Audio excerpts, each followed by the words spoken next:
Boa noite, boa tarde, bom dia. Retomando as gravações do Outro Olhar, eu tenho a satisfação de, mais uma vez, entrevistar a doutora Flávia Monteiro, advogada e que hoje atua na ouvidoria da mulher da OAB do Rio de Janeiro. Flávia é advogada, já esteve com a gente aqui conversando sobre vários assuntos. E hoje nós vamos tratar dessa manchete que está aí. Ataque à mulher, você já ouviu falar em vicaricídio? Vicaricídio é uma palavra que parece estranha, mas tudo será aqui claramente esclarecido por doutora Flávia. Tudo bem, Flávia? Como você está? Olá, bom dia, boa tarde, boa noite. Estou bem, muito feliz aqui em retornar à gravação e animada para o debate de hoje. Vamos lá. Então, Flávia, o que é o vicaricídio, como surgiu, etc. Dá uma panorâmica aí para a gente poder se situar nesse debate. Vamos lá. Bom dia novamente, vou me apresentar rapidamente. Sou Flávia Monteiro, assim como o Moisés falou, sou advogada, especialista em relações étnico-raciais e gênero pela UERJ. E é um prazer estar aqui para falar de um tema que, embora recente no ordenamento jurídico brasileiro, merece ampla divulgação e reflexão, no caso, o próprio vicaricídio. Pois bem, esse ano nós tivemos um avanço que teve a promulgação da lei em 2026, né, do qual reconhece como crime autônomo do vicaricídio. Mas, pois bem, o que é o vicaricídio? É importante pontuar que a violência contra a mulher não se limita às agressões físicas. Muitas vezes, ela se manifesta de forma silenciosa e extremamente cruel, utilizando justamente aquilo que a mulher tem de mais precioso, seus vínculos afetivos, porque a lei não prevê somente o descendente, mas os ascendentes também e outras previsões. Dito isso, foi nesse contexto que surgiu a Lei 15.384, de abril de 2026. Né? Veja, estamos em julho, aqui nessa presente data da gravação, é uma lei recente, tá? Que está representando um marco histórico no enfrentamento de violência de gênero. Essa legislação, ela alterou a lei da Maria da Penha, o Código Penal e a Lei de Crimes Hediondos, reconhecendo a violência vicária como uma forma de violência doméstica e familiar. E com isso é tipificado o vicaricídio como crime autônomo hediondo. Pois bem, né, como Moisés trouxe a provocação, o que é o vicaricídio em si? Né? O vicaricídio consiste no assassinato de um terceiro, geralmente descendente, e aqui os filhos, ascendente pode ser os pais, pai ou a mãe, ou pessoas com relação de dependência com a mulher. Veja, com a finalidade de puni-la, controlá-la e submetê-la a um sofrimento permanente. Ou seja, é um verdadeiro alvo uma forma de causar uma tortura psicológica perpétua na mulher. Existe um dolo contra uma pessoa, mas o principal objetivo é atingir a essa mulher.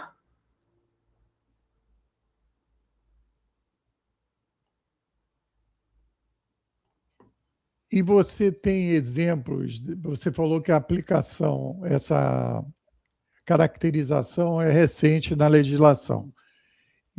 E como ela está sendo, ela surgiu devido a casos, obviamente a lei sempre é posterior à existência de ações humanas, etc. Que exemplo você poderia dar para a gente entender melhor o que caracteriza o vicaricídio? Pois bem, vamos lá. Antes de contextualizar, é importante a gente também ressaltar que a Lei Maria da Penha já prevê algumas tipificações, tipos de violência, porque por mais que seja um debate já inserido na sociedade contemporânea, existem muitas dúvidas nos tipos de violência. Então, não é somente a violência física e nem o estopim, né? O que é o feminicídio, que realmente ceifa a vida da mulher, simplesmente pela condição dela ser mulher. E dentro desse contexto de tipo de violência psicológica, moral, patrimonial, é bem provável, certamente, que essa mulher já esteja vivenciando um ciclo de violência, tá?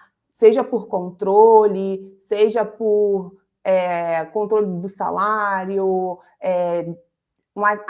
uma afronta na desqualificação dessa mulher como profissional, mexendo a autoestima, desacreditando essa mulher, enfim, é todo o início de um ciclo que permeia ali aquela relação. Por isso que é importante a gente sempre pontuar que só não existe somente a violência física e o feminicídio, tá? Porque quando acontece essa violência vicária, a mulher já está numa situação de controle. É óbvio que cada caso é um caso, porque existem as suas subjetividades, tá?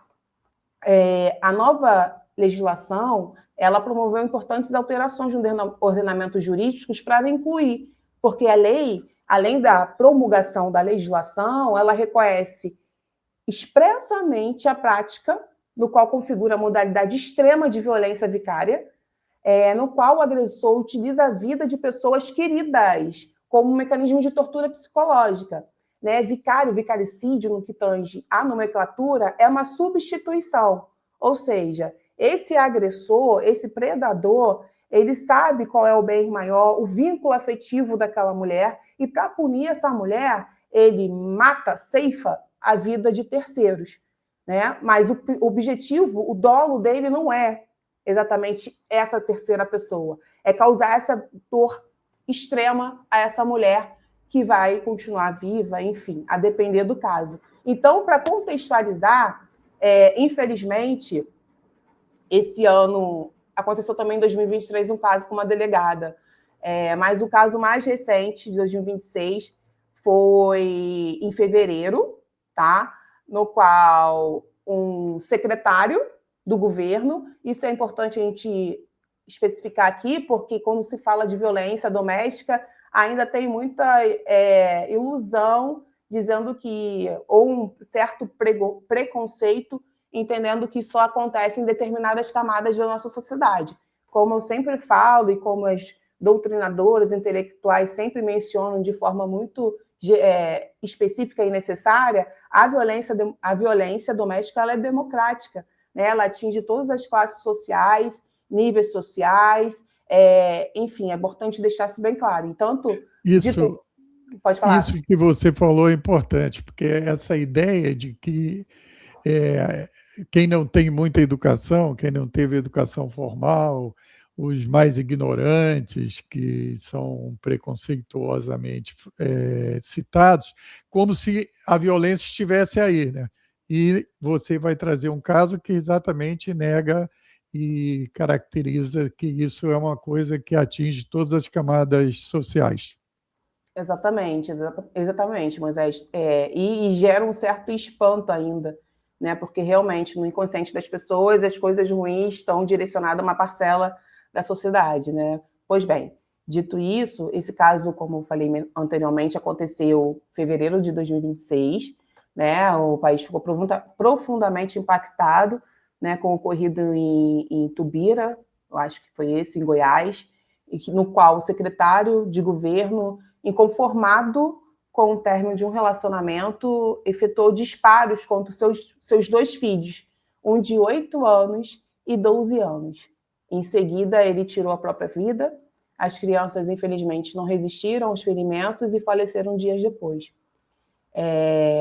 E esse caso se tornou emblemático porque esses casos de feminicídio, de violência contra a mulher, podem assumir formas extremamente perversas, como é o caso do vicaricídio, né? Atingindo aqueles que realmente representam seus maiores vínculos afetivos. E esse caso específico se tornou ainda mais emblemático, além do pavor, da tragédia que foi, né, da crueldade, da perversidade que esse agressor, esse abusador planejou, inconformado simplesmente com um término e com uma narrativa de uma suposta traição. Esse ponto é importante eu trazer aqui para você, Moisés, e para quem está assistindo, é que essa mulher teve acolhimento parcialmente, porque, em contraponto, ela foi extremamente julgada no tribunal digital, né, essa era da internet, porque ela foi culpabilizada pela morte dos filhos, com a alegação que ela não deveria ter realizado a traição. Né? O fato dela ter cometido a traição, ela mesma provocou essa tragédia toda.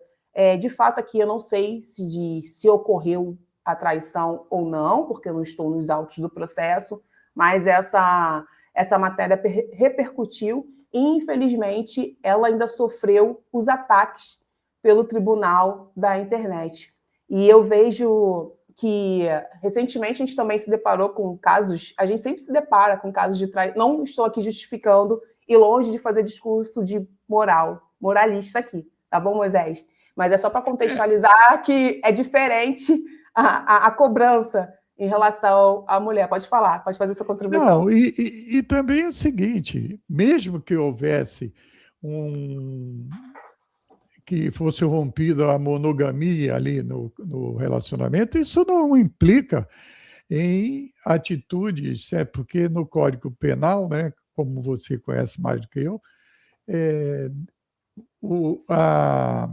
o que uma pessoa sofre, ela não pode reagir de forma desproporcional, né? Quer dizer, o que esse cara fez é um troço absolutamente desumano. Porque, por exemplo, como diz o entendimento do conceito de vicaricídio, para atingir a pessoa que ele está se debatendo contra ou que teria gostado dela e não queria romper e tal, porque ele fez uma coisa permanente, né? Porque, veja, essa pessoa, o cara morreu, pensou em tirar a vida e tirou a vida, mas ele deixou uma marca permanente numa mãe que tem 2 filhos e ainda com esse argumento de que a responsabilidade foi minha, certo? Porque ele fez essa maluquice. Isso é um troço totalmente desumano, né? Não, exatamente. E a minha fala aqui, ó, é claro que nenhuma atitude justifica retirar, ceifar a vida de alguém, né? E já pegando a linha do que você comentou, Moisés, que é importante, recentemente a gente teve casos de traições de homens famosos, inclusive final de semana, as redes de um sambista super conhecido, e a gente vê que o julgamento não é o mesmo, o peso. Não estou aqui falando de monogamia ou estipulando um padrão de relacionamento, mas sim da misoginia e do patriarcado, no qual estabelece que a mulher está naquele lugar de servidão, que ela não pode pensar em uma relação. Não sei se foi exatamente esse caso, se aconteceu, mas que o peso e a punição é completamente diferente. A traição para o homem na sociedade é naturalizado, é significado de macho alfa, virilidade, ele tem uma liberdade sexual. Tanto se a gente analisar toda a evolução no que tange ao direito das mulheres, existiu uma repressão muito alta da sexualidade, principalmente para as mulheres,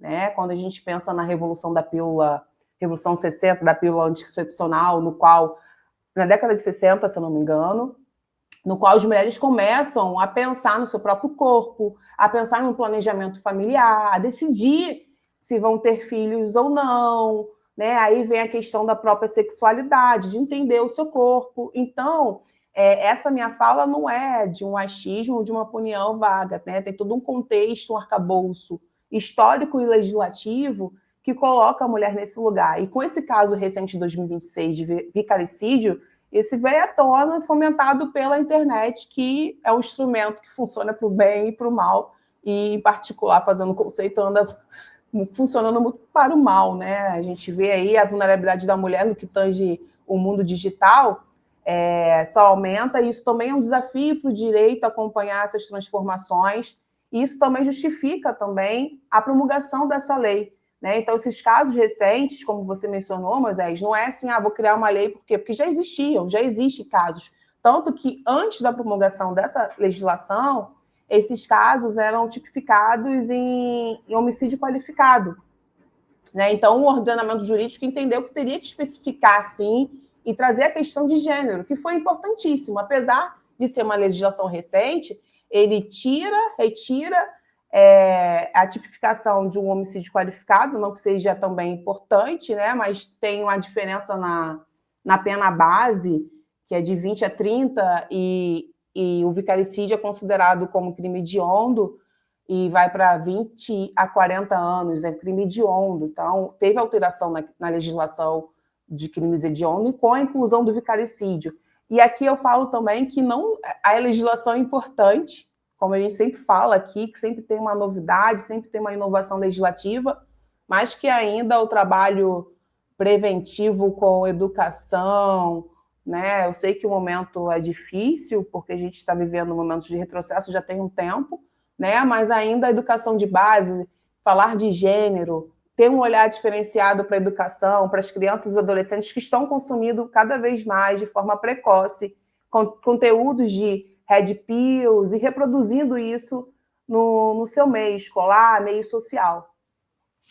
Eu queria que você abordasse, já que você trabalha com esses assuntos e com essa ação social em defesa das mulheres, como é que você avalia? Existe, pelo menos no debate, um certo retrocesso, porque se fala até mais recentemente e tal, nessa questão do voto feminino, né?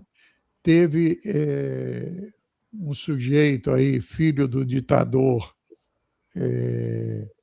Figueiredo, que vive nos Estados Unidos, que disse que a mulher vota errado, que a mulher sempre vota subordinada ao marido ou não sabe votar, etc.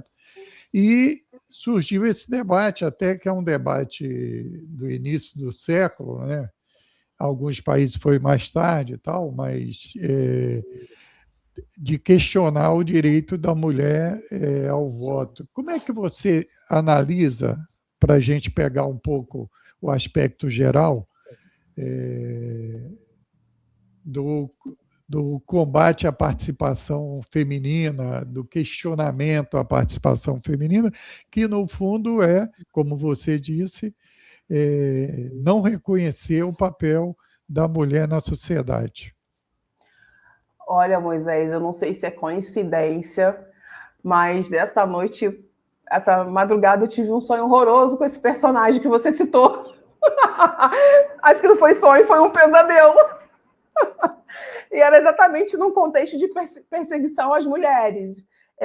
Porque eu falo aqui como profissional, mas como pessoa, né? A gente estuda, a gente fica atento aos movimentos e fica, de fato, preocupado e impressionado. Então, acho que foi uma triste coincidência, mas aproveitando essa sua provocação, brincadeiras à parte, é um momento de preocupação, né, Moisés, a nível nacional e mundial. A gente sabe que tem uma onda conservadora crescendo muito, e é um desserviço quando eu vejo mulheres defendendo o fim do voto. Não, aqui é uma visão pessoal e diante de todo o contexto, até porque essa mulher, para ter uma certa liberdade para se manifestar, tanto de um lado quanto de outro, e aqui eu não estou fazendo preferência política, mas o direito simplesmente de falar, que nos foi negado durante toda a história, né, que teve toda uma luta, e é importante aqui fazer um recorte, né, que eu falo do direito das mulheres, mas não estou fazendo o recorte racial,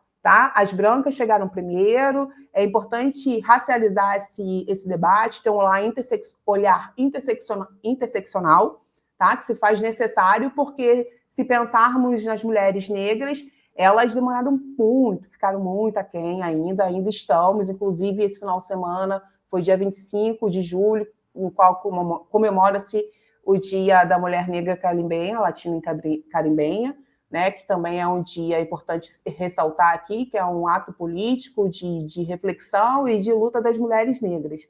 Pois bem, e partindo dessa minha breve fala, né, essa pessoa, uma das mulheres, e esse personagem também, são pessoas brancas privilegiadas e que vem com esse discurso que não é o primeiro ataque. A gente sabe que quando teve o governo, né, de determinadas pessoas, o que foi de retrocesso na própria máquina do governo federal no que tange a pauta das mulheres. Então, vai ser sempre uma questão, as mulheres sempre vão ser atingidas em relação a direitos e acesso a direitos. Então, o que eu vejo que esse caso emblemático dessa figura feminina que começou a narrar, eu não sei se você sabe, Moisés, parece que ela... Eu ando muito acompanhando as redes porque não tem para onde fugir, mas me chamou a atenção que ela fez um ataque, eu não sei específico, de uma banda coreana, não sei o nome, não conheço, não é porque eu não deixo de gostar, não conheço, não posso falar,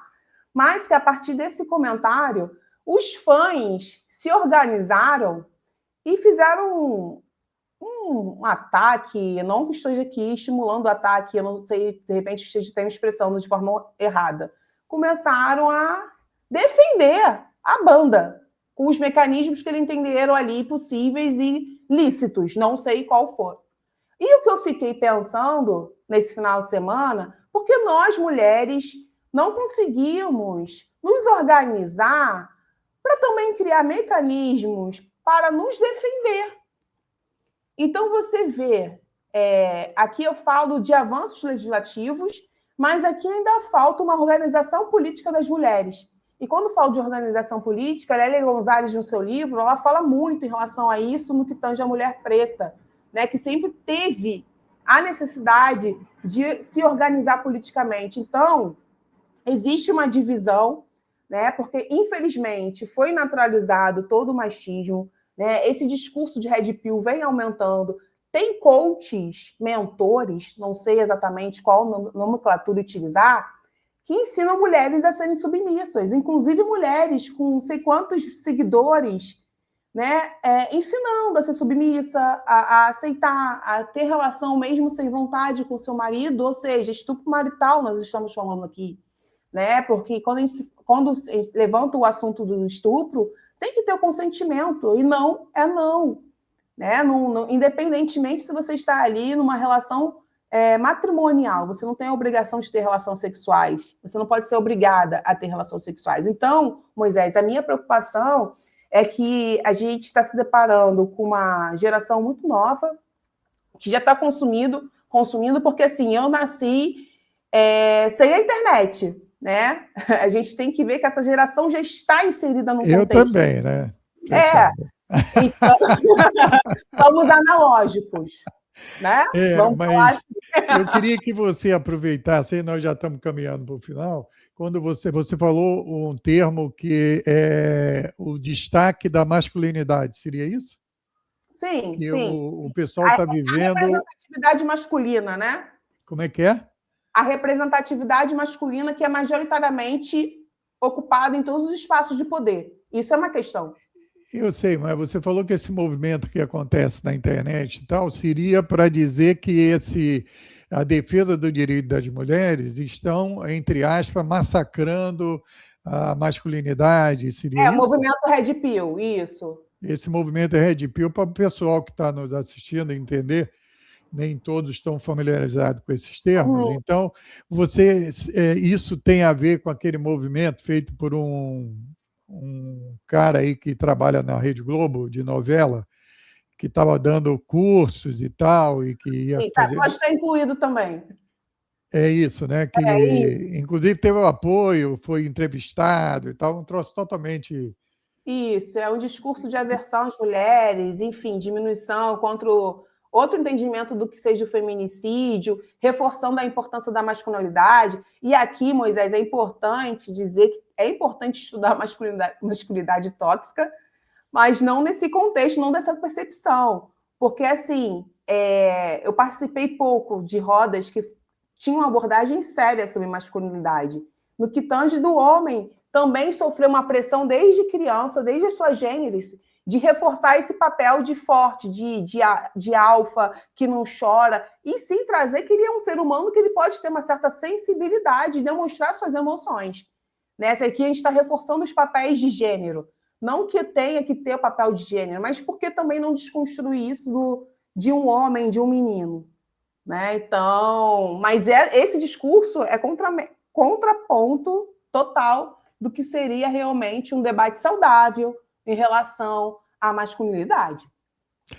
Então, eu queria agora, nós estamos para encerrar, para você, se você tiver algum aspecto desse tema que ainda não abordou, que você abordasse e fizesse um fechamento de qual a mensagem que você acha importante passar aí para quem nos assiste aqui na TV Outro Olhar. E você que está nos assistindo, está rodando aí um Pix, porque para a gente fazer esse trabalho, a gente precisa, obviamente, do apoio de quem acha que esse conteúdo é positivo, etc. Então, se você puder fazer um apoio ao nosso trabalho, nós agradecemos. Então, fica aí você para fechar algum aspecto que você não tratou ainda, que você acha que deve tratar, e fazer um fechamento de qual o que o pessoal que nos assiste é importante ficar ligado nesse tema. Voltando aqui para o assunto principal, não que os outros assuntos não fazem, estão interligados, só para ressaltar e reiterar que a criação do crime de vicaricídio, ele representa, de fato, um avanço significativo na proteção das mulheres e das crianças, né? A legislação reconhece a violência psicológica, reconhece que a violência psicológica pode ser tão devastadora quanto a violência física e que o Estado deve oferecer a resposta proporcional à gravidade das condutas, né? E, principalmente, fazer valer os conceitos constitucionais. Então, eu vou encerrar a minha fala com uma mensagem reflexiva no sentido que, quando o agressor mata um filho para atingir uma mãe, ele tenta transformar o amor em instrumento de violência. O direito não pode tratar esse crime como um homicídio comum, ele precisa reconhecer a violência de gênero e lhe dar origem.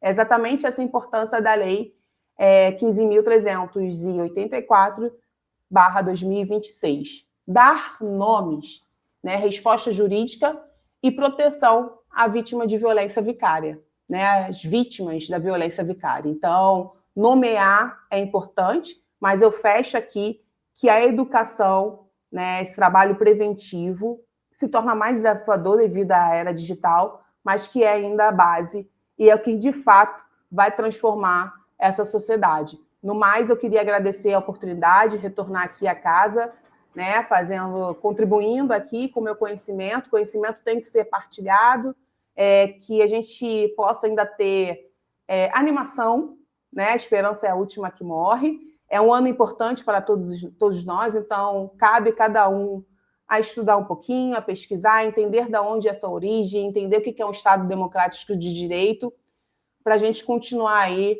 na nossa luta e tentando avançar aí nos direitos humanos e afirmação dessa nossa Constituição Federal. Obrigado, doutora Flávia, por mais uma oportunidade aqui da gente, através de TV Outro Olhar, te entrevistar sobre temas tão importantes como esse do tema de hoje, o vicaricídio, que é o ataque às mulheres e a defesa dessa punição, né, a quem realiza atos tão desumanos que atinge a parte emocional, né, e principalmente as crianças, que são um ponto de super importância para qualquer mulher, porque ela é que gera, né, seus filhos, etc. Você está presente nas redes sociais, então você, se quiser dialogar com a doutora Flávia, está aí o Instagram dela. Eu já, durante todo o programa, eu exibi o e-mail dela. Muito obrigado, doutora Flávia, mais uma vez, e até uma próxima oportunidade. Obrigada, Tchau. até já.